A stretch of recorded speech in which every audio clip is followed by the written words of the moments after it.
Friends, बहुत बहुत स्वागत है आपका हमारे चैनल पर। फ्रेंड्स, श्रावण मास का आज पहला सोमवार है। भगवान शंकर की कृपा आप सब पर बनी रहे। तो फ्रेंड्स, आज हमारे वीडियो बनाने का जो मतलब है ना, तो आज मैं ये बताना चाह रही थी कि मुझे भगवान शंकर के तो सारे गाने बहुत अच्छे लगते हैं, लेकिन क्या है एक्चुअल में कि मैं एक जो गाना है तो वो मुझे इतना प्रिय है कि जब मैं काम करती रहती हूँ ना, तो मैं उसे 2 से 3 बार ज़रूर सुनती हूँ, है ना। हम फ्रेंड्स, मैं आपको ये बताना चाहती हूँ कि हम हम जिस तरह की वीडियो बनाते हैं ना, तो उसमें मतलब ना तो कोई वीडियो फेक होती है, पूरी ओरिजिनलिटी रहती है, चाहे वो मेरे बारे में हो या तो किसी समाज के बारे में या तो हमारी खुद से बनाई हुई कविता हो। तो हमारा टॉपिक ये था कि मुझे गाना कौन सा पसंद है ना, तो एक गाना जो ऐसा है कि मैं उसे काम करते हुए 2 से 3 बार सुनती हूँ, और आई होप वो गाना लगभग सभी को पसंद है। भगवान शंकर के तो सारे गाने सभी को पसंद होते हैं ना। तो उस गाने का नाम है मैं भोला शंकर का तू रानी महला की। तो ये गाना तो सभी लोगों ने सुना होगा। तो मैंने सोचा इस गाने का जो मतलब वो गाना गाते हैं ना, तो उनका पॉइंट टू पॉइंट मुझे इतना अच्छा लगा कि मैंने इनका अर्थ निकाल के रखा हुआ है। मैंने उनका अर्थ मतलब पहले समझा और फिर उस अर्थ को मैंने ये देखी कैसे मैंने लिखकर रखा हुआ है इसमें, और मैं इसको मैं पढ़ के सुनाना चाहती हूँ, आपके साथ शेयर करना चाहती हूँ। मुझे बहुत बहुत अच्छा लग रहा है, बहुत खुशी हो रही है ना। कि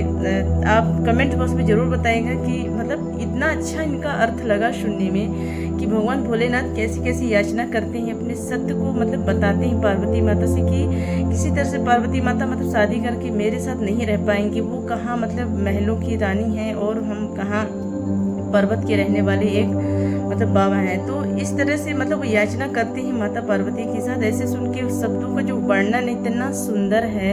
तो चलिए हम उस गाना तो सबको पता है ना, और सबको पता होता है गाना, तो बस उस गाने का हम अर्थ जो निकाल के रखे हुए हैं पढ़ के हम आपको सुनाना चाहते हैं, है ना। चलिए पढ़ते हैं। तो गाना ये कह रहा है कि गाने का जो अर्थ है तो ये कह रहा है कि मैं पहाड़ों का भोला हूँ, तुम महलों की रानी हो, हम एक साथ आगे नहीं बढ़ सकते, भले ही यह होना था, भले ही यह लिखा था, है ना। फिर क्या हो कहते हैं शंकर भगवान, एक राजा से शादी कर लो, मेरे साथ रहकर तुम पछताओगी। राजा से शादी कर लो, मेरे साथ तुम रहकर पछताओगी।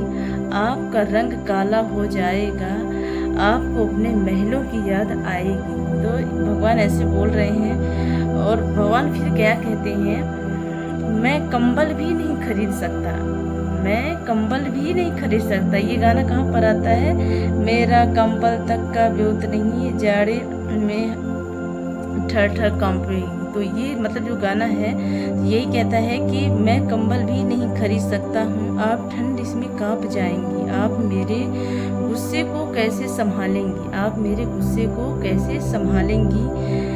जिद्दी मत बनिए, जिद्दी मत बनिए, मेरे साथ रहना बंद करो। मैं तुम्हें राजाओं की तरह विलासिता का जीवन नहीं देख सकता, मैं तुम्हें राजाओं की तरह विलासिता का जीवन नहीं दे सकता।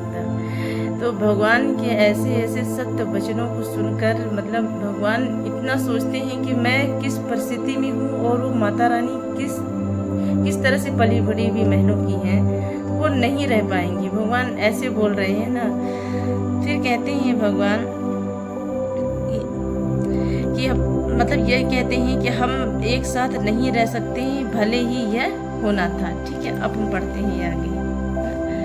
आपके हाथों पर छाले पड़ जाएंगे भाग रगड़ते हुए, तेरे हाथ में छाले पड़ जाएंगे जब भाग तू मेरी खोटेगी। तो यहाँ पे ये कह रहा है कि आपके हाथों पर छाले पड़ जाएंगे, भाग रगड़ते हुए तुम मेरे प्यार में पड़ जाओगी, और सब खुशी खुशी से रहेंगे, सब खुशी खुशी से रहेंगी। अब मेरे भाग में लिखा कालकूट का जहर पीना, मेरे भाग में लिखा है कालकूट का जहर पीना। तुम चारों ओर देख देख के रोएगी, ये जीना भी क्या जीना रे, ये जीना भी क्या जीना रे। फिर भगवान कहते हैं मेरा परिवार नहीं है। तो जैसे एक गाना का जो टॉपिक है यहाँ पर है कि परिवार नहीं मेरा, यारी भूत और बेल्ला की। तो यहाँ पे ये कह रहे हैं कि मेरा परिवार नहीं है, लेकिन भूत और बैल की दोस्ती है। आप आराम और खुशी क्या छोड़ना चाहती हैं? आप रानी मैना की बेटी हैं। आप रानी मैना की बेटी हैं। फिर क्या कहते हैं भगवान? मेरे गले में क्या है, यहाँ पे गाना क्या कह रहा है? मेरे गले में एक सांप का तार और व्यर्थता है। मेरे गले में एक सांप का तार और व्यर्थता है। आग मुझसे चारों तरफ से घेरे रहती, आग मुझे चारों तरफ से घेरे रहती है। मेरे शिक्षक ऋषि अंगीरा है। तांडव की एक सुंदर लय है। मेरे पास क्या है?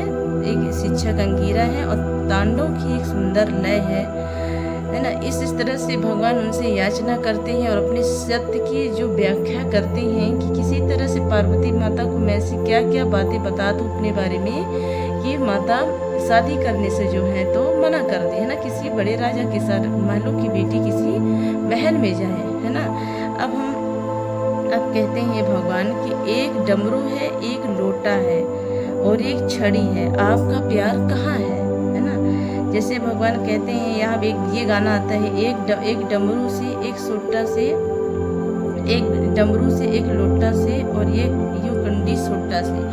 तो भगवान कहते हैं एक डमरू है, एक लोटा है और एक छड़ी है और आपका प्यार कहाँ है ना। मेरी किस्मत कठिन और उलझी हुई है। मेरी किस्मत कठिन और उलझी हुई है ना।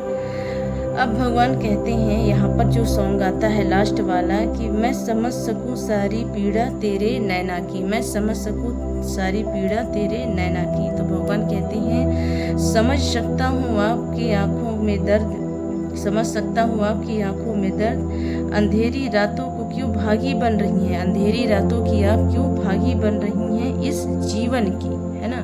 भगवान कहते हैं हमारा जीवन तो अंधकार से भरा हुआ है, इस अंधेरी रातों की भागी क्यों बन रही हैं, इस जीवन की अंधेरी रातों की भागी क्यों बन रही हैं। इस तरह से भगवान याचना करते हैं माता से, है ना।